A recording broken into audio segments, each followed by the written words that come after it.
All right, I'm back. Today I'm going to teach you guys how to make the mother of all jellies, and that's the classic grape jelly. So let's get into it. Oh my God. Whipping up all of your favorite recipes. Simply Food. You should know by now that you're in for a treat. Simply Food. There's no other channel where you'd rather be. Simply Food. Seafood, pasta, cakes, and pies. Sing and laugh and even cry. Like and share and hit subscribe. Simply Food by TY. Alrighty, you guys, so let's get into the ingredients. This is super simple. There's really only 4 ingredients, one of which is optional. You're going to need 4 cups of sugar.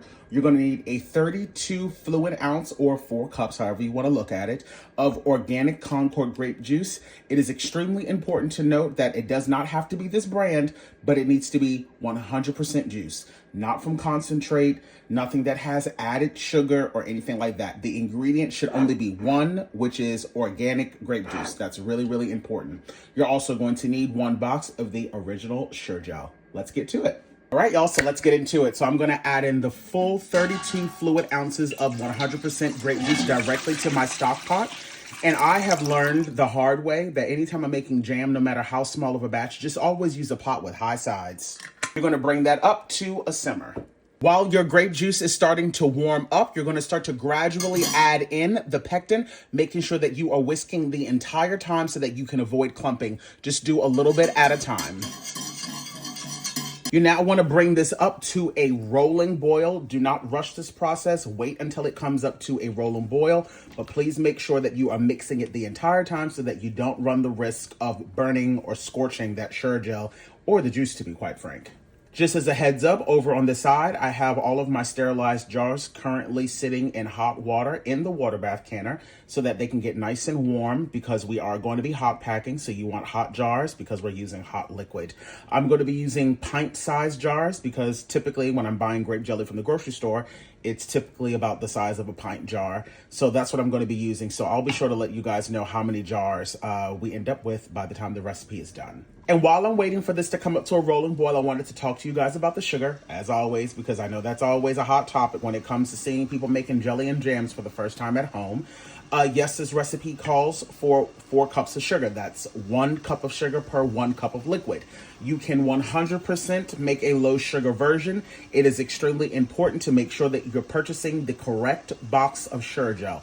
You need to make sure that you get the box that says low sugar / no sugar if you want to use less sugar.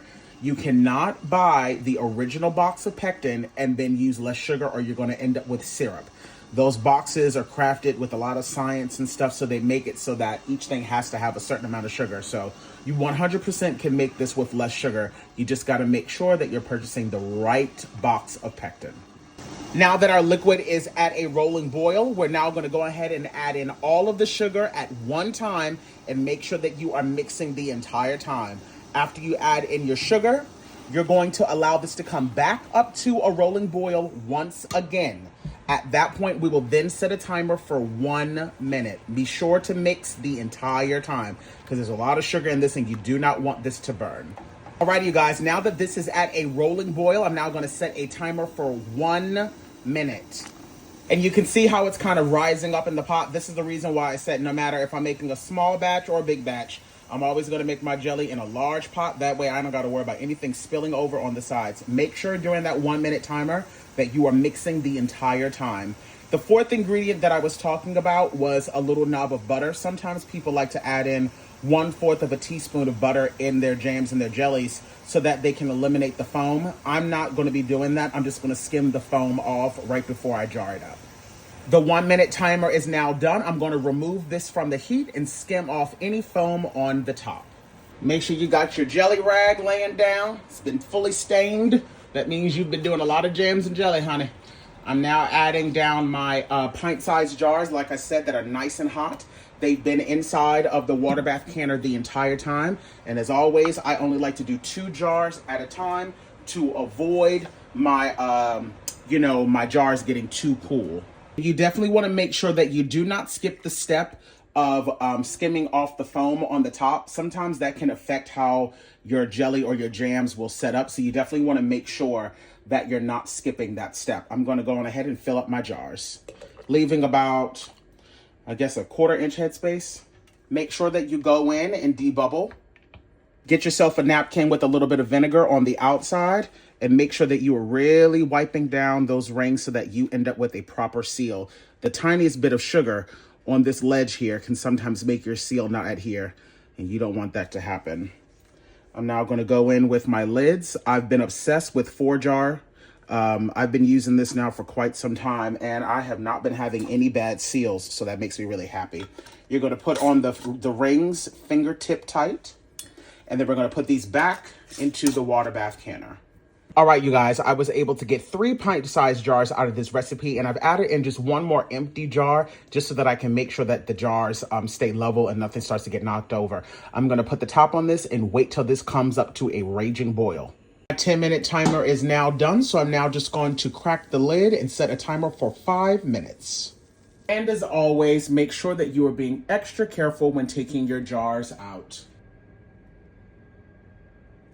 I'm now going to place a towel over these and allow these to sit 24 hours undisturbed. I'll see you guys in the morning. So it's now been about 24 hours, and just so that you guys know, sometimes jellies can take anywhere between 24 to 48 hours to set, so don't be stressed out if things still seem a little bit loose. It's going to set up. What I'm doing now is I'm removing the rings on the outside, doing my seal check by tapping on each of the jars and lifting them by the seal.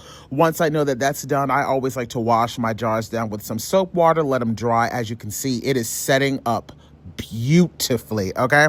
And it's just that simple. You've now made yourself some 100% organic, at that, grape jelly. It really is just that simple. Altogether, I mean, beyond the waiting time for it to set up, it takes less than 30 minutes to put this together. So I say give it a try if you've been interested in trying out jellies and jams. This is a classic one. Of course, peanut butter jellies, put it on toast, whatever you want. Thanks for tuning in.